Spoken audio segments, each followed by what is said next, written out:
साल 1977 देश में इमरजेंसी का दौर खत्म हुआ था। 19 महीने के बाद देश में लोकसभा के आम चुनाव हुए। कांग्रेस पार्टी का जमकर विरोध हुआ, जनता पार्टी को जीत हासिल हुई। पहली बार देश में गैर कांग्रेसी सरकार की नींव पड़ी। जब सरकार बनने की बारी आई तो प्रधानमंत्री के चेहरे के 3 दावेदार हुए, मोरारजी देसाई, चौधरी चरण सिंह और बाबू जगजीवन राम। जनता पार्टी ने तय किया कि एक कमेटी बनाई जाएगी जो प्रधानमंत्री का चयन करेगी। प्रधानमंत्री के चयन का अधिकार मिला जयप्रकाश और जेबी कृपलानी को।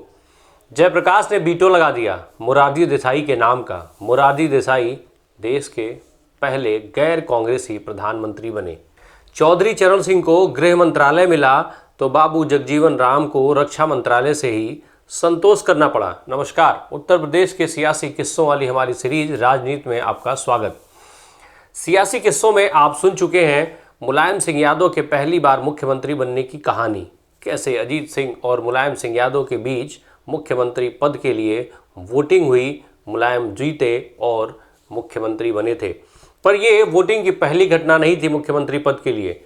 आज के अंक में बात इसी वोटिंग के पहले घटना की, साथ ही आज के अंक में शख्सियत में बात होगी उत्तर प्रदेश के 11वें मुख्यमंत्री रहे बाबू बनारसी दास की, उनके मुख्यमंत्री बनने की घटना की। पर उससे पहले एक अपील हमें, अगर आपको लगता है कि हम जो पत्रकारिता धर्म है अपना उसका निर्वहन कर रहे हैं, ईमानदारी पूर्वक निर्वहन कर पा रहे हैं, जो बातें आप तक पहुंचनी चाहिए वो आप तक पहुंचाने की हर संभव कोशिश कर रहे हैं, तो आप हमारा सहयोग कीजिए। सहयोग हमारी वीडियोस को अपनों तक पहुंचाइए, साथ ही हमें आर्थिक रूप से मजबूत बनाइए।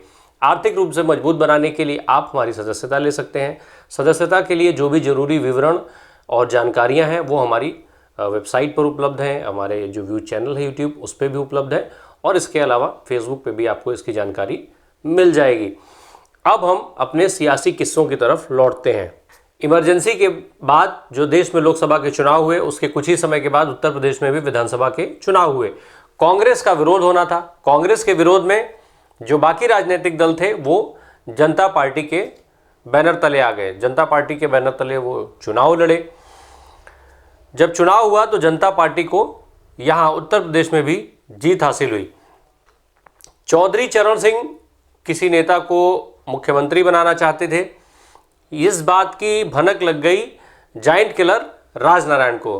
राजनारायण चूंकि इंदिरा गांधी को हरा करके आए थे, इसलिए उनका एक अलग रौला था उस समय। राजनारायण तुरंत चौधरी चरण सिंह के पास दिल्ली पहुंच गए। उस समय वो देश के स्वास्थ्य मंत्री थे।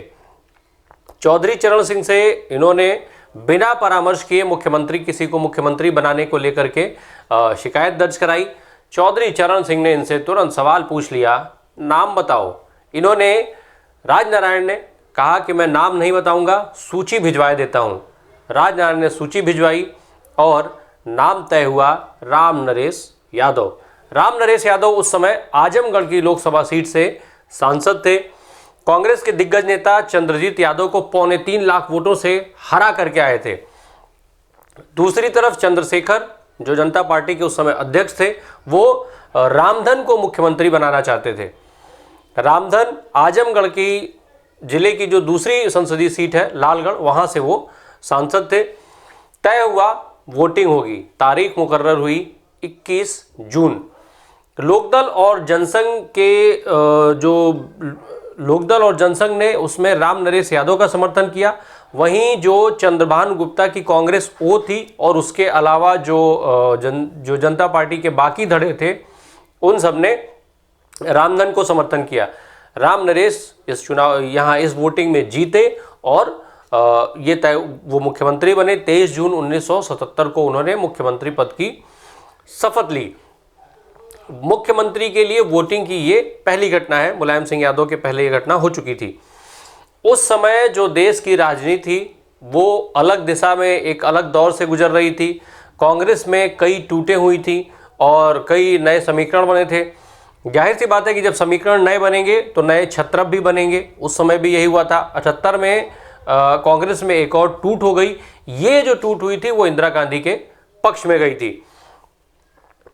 उस समय उपचुनाव हुआ कर्नाटक में। कर्नाटक के चिंगमंगलूर लोकसभा सीट से उपचुनाव में जीत हासिल करके और इंदिरा गांधी लोकसभा पहुंची। उधर जो राम नरेश यादव के इस्तीफे के बाद जो आजमगढ़ की सीट खाली हुई थी, उस पर कांग्रेस पार्टी के उम्मीदवार के तौर पर मोहसिना किदवई ने जनता पार्टी के उम्मीदवार को बुरी तरीके से परास्त कर दिया। जनता पार्टी का उम्मीदवार हारा और उम्मीदवार हारने के साथ ही जनता पार्टी में खलबली मच गई। इसी हार के चलते राम नरेश यादव को अपनी कुर्सी गंवानी पड़ी। नए मुख्यमंत्री के तौर पर नाम तय हुआ बनारसी दास का। वही बनारसी दास जिन्हें बाबू बनारसी दास कहा जाता है, बाबू राजेंद्र प्रसाद और बाबू जगजीवन राम की तरह। बनारसी दास को मुख्यमंत्री बनाने में जनसंघ का बड़ा हाथ था। जो जनसंघ पहले राम नरेश यादव के साथ था, वही जनसंघ जो है वो बाद में बाबू बनारसी दास के साथ आ गया और बाबू बनारसी दास मुख्यमंत्री बने। इसका जो सबसे बड़ा कारण बताया जाता है, जनता पार्टी का जो समाजवादी धड़ा था, उसमें मधु लिमये को उस समय सबसे मजबूत और सबसे जानकार नेता के तौर पर जाना जाता था। कहा जाता है कि मधु लिमये जब अपने बगल में कागजों का जो पुथन्ना था वो दबा करके चलते थे तो लोगों की हवाइयाँ उड़ने लगती थीं। विरोधी तो विरोधी, जो अपने लोग थे, जो उनके अपने दल से संबंध रखते थे, उनके भी होश फाख्ता हो जाया करते थे। जाने कब किसका चिट्ठा वो कहाँ पर खोल दें, इस बात का डर सब में बना रहता था। दरअसल मधु लिमये उस समय जो दोहरी सदस्यता थी पार्टियों की, उसके खूब मुखालफत किया करते थे। जनसंघ के जो लोग जनता पार्टी और आरएसएस दोनों की सदस्यता लिए थे, उनके विरोध में वो खुल करके बोला करते थे। मधु लिमये के इसी विरोध के चलते भारतीय जनता पार्टी का जन्म हुआ, पर वो किस्सा किसी और दिन। फिलहाल हम बनारसी दास पर लौटते हैं। 28 फरवरी 1979 को बाबू बनारसी दास ने उत्तर प्रदेश के 11वें मुख्यमंत्री के तौर पर शपथ लिया। 18 फरवरी 1980 तक वो मुख्यमंत्री रहे। अपने 354 दिनों के कार्यकाल में बाबू बनारसी दास ने कई योजनाएं दी, कई नए काम किए, साथ ही साथ उन्होंने कई उदाहरण भी बनाए। बतौर मुख्यमंत्री बाबू बनारसी दास कालिदास मार्ग के मुख्यमंत्री आवास में न रह करके कैंट स्थित जो उनका आवास था उसमें रहते थे। मुख्यमंत्री के तौर पर वो सिक्योरिटी और तमाम तरीके के जो प्रोटोकॉल होते हैं उसका उनके पास ज़्यादा तामझाम नहीं हुआ करता था। बेहद सादगीपूर्ण रहा करते थे वो। कौन है बाबू बनारसी दास, थोड़ा सा इसके बारे में जान लीजिए। बाबू बनारसी दास का जन्म पश्चिमी उत्तर प्रदेश के बुलंदशहर के अतरौली गांव में हुआ था। 8 जुलाई 1912 को ये जन्मे थे। केवल हाई स्कूल तक इन्होंने शिक्षा पाई थी। इसके बाद 15 साल की उम्र में ही वो स्वतंत्रता संग्राम में सक्रिय हो गए, स्वतंत्रता आंदोलन के साथ जुड़ गए। फिर 16 साल की उम्र में उन्होंने अपने गांव में ही कन्या पाठशाला लगाना शुरू कर दिया। इस पाठशाला में वो खुद भी पढ़ाने लगे। उनके पढ़ाने लिखाने का ये दौर चल ही रहा था। 1928 में फिर वो नौजवान भारत सभा जो थी उसके साथ और कांग्रेस के साथ जुड़ गए। 1930 में इनके क्षेत्र में महात्मा गांधी का आना हुआ। 1929 में महात्मा गांधी आए थे और फिर इनके आने के कुछ ही दिन बाद 1930 में महात्मा गांधी ने नमक सत्याग्रह की शुरुआत किया था। उस आंदोलन में भी ये सक्रिय रहे। उसी समय जो यूपी के तत्कालीन गवर्नर थे मैल्कम हेली, उन्होंने बुलंदशहर का दौरा किया। हेली के बुलंदशहर दौरे का उस समय नौजवानों ने और वहाँ के स्थानीय लोगों ने खूब जमकर विरोध किया। विरोध कर रहे नौजवानों पर पुलिस ने लाठियां भाजी। बहुत सारे युवाओं को खूब गंभीर रूप से चोटें आई थीं। बनारसी दास भी इनमें से एक थे। महात्मा गांधी से बनारसी दास इतने ज़्यादा प्रभावित थे कि वो छुआछूत जो थी उस समय समाज में जो व्याप्त, उसको मिटाने के लिए सहभोज किया करते थे। बनारसी दास के सहभोज करने का जो विरोध था वो न केवल उनके गांव के लोग, उनके नातेदार रिश्तेदार, बल्कि उनके परिवार के लोगों ने भी विरोध स्वरूप उनका बाइकआउट कर दिया, उन्हें बहिष्कृत कर दिया। इन सब के बावजूद भी बनारसी दास रुके नहीं, वो अपने मिशन में लगातार लगे रहे। कई बार जेल गए, पकड़े गए, फिर छूटे और फिर से वो लग जाया करते थे। साल कहा जाता है कि उन्होंने जेल में और इन आंदोलनों में खूब मार खाई थी। 1942 का एक उदाहरण उनके लिए दिया जाता है कि 1942 में वो उनको गिरफ्तार करके बुलंदशहर जेल में रखा गया था। वहाँ उनको खूब यातनाएं दी गई। उस समय जो कलेक्टर थे उसने रात में जेल खुलवाया और जेल में एक जामुन का पेड़ था, उस जामुन के पेड़ से इनके कपड़े उतरवा करके इनको बंधवाया और तब तक मारा जब तक वो बेहोश नहीं हो गए। बहरहाल जानकार जो है वो बताते हैं कि भले ही बाबू बनारसी दास ज़्यादा पढ़े लिखे नहीं थे, पर जेल में ये खूब पढ़ाई किया करते थे। यहीं जेल से ही वो पंडित जवाहरलाल नेहरू, सरदार वल्लभ भाई पटेल और ऐसे तमाम जो बड़े नेता थे उनके संपर्क में आ गए और इसका उनको आगे चल कर के खूब फायदा हुआ।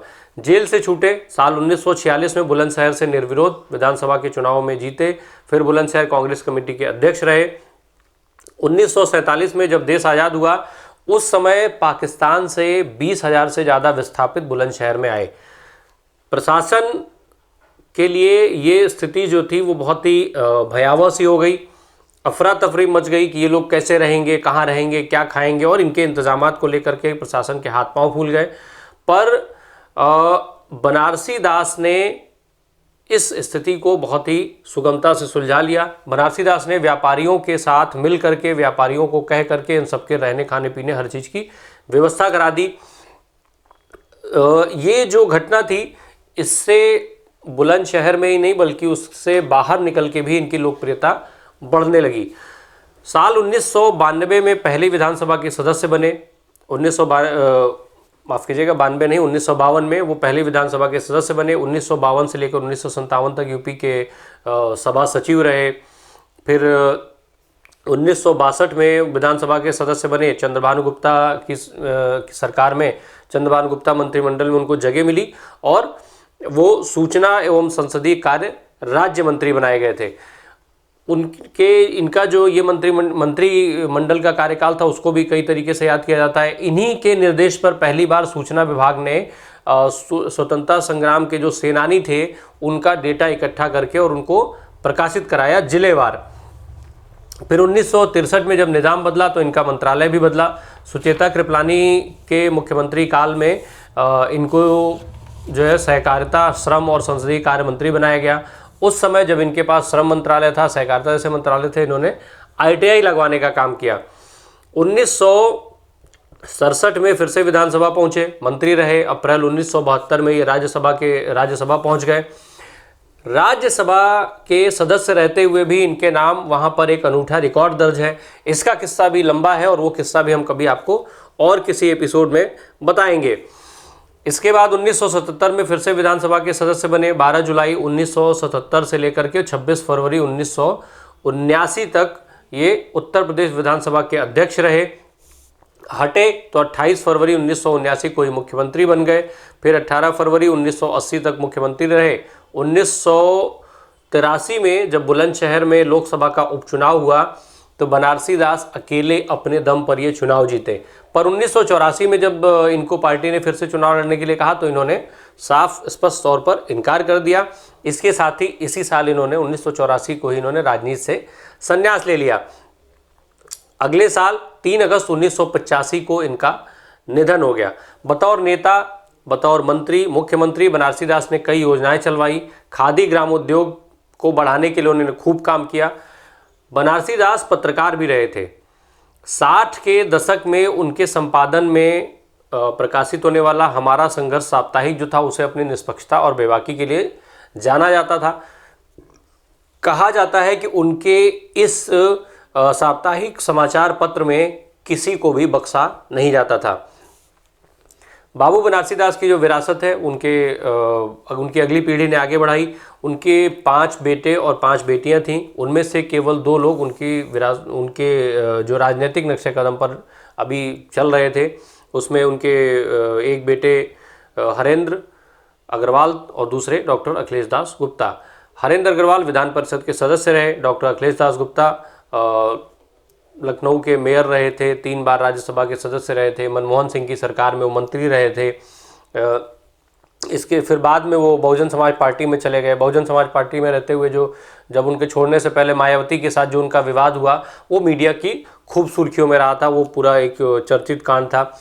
1998 में अखिलेश दास ने बाबू बनारसी दास यूनिवर्सिटी की स्थापना की। इसके अलावा अखिलेश दास जो है वो खेलों में, चूँकि वो बैडमिंटन के खिलाड़ी रहे थे, राष्ट्रीय स्तर तक वो खेले थे, कई जगह उन्होंने भारत का प्रतिनिधित्व किया था, उत्तर प्रदेश का प्रतिनिधित्व किया था, तो वो बैडमिंटन से अपने अंतिम समय तक जुड़े रहे। 12 अप्रैल 2017 को उनका भी निधन हो गया। अखिलेश दास को भी जिस तरीके से बाबू बनारसी दास को उनके कार्यकाल के लिए याद किया जाता है, उसी तरीके से अखिलेश दास को भी एक नेता, समाजसेवी और शिक्षाविद के तौर पर खूब ठीक से जाना जाता है। बहरहाल आज के अंक में इतना ही। बाबू बनारसी दास के कुछ और किस्से जो मैंने आपको बताए हैं कि बाद में बताएंगे, उन किस्सों के साथ हम किसी और एपिसोड में आपसे फिर मिलेंगे। तब तक के लिए बने रहिए हमारे साथ। यूट्यूब पर हमें सब्सक्राइब कीजिए, फेसबुक पर हमारे पेज को लाइक कीजिए। धन्यवाद।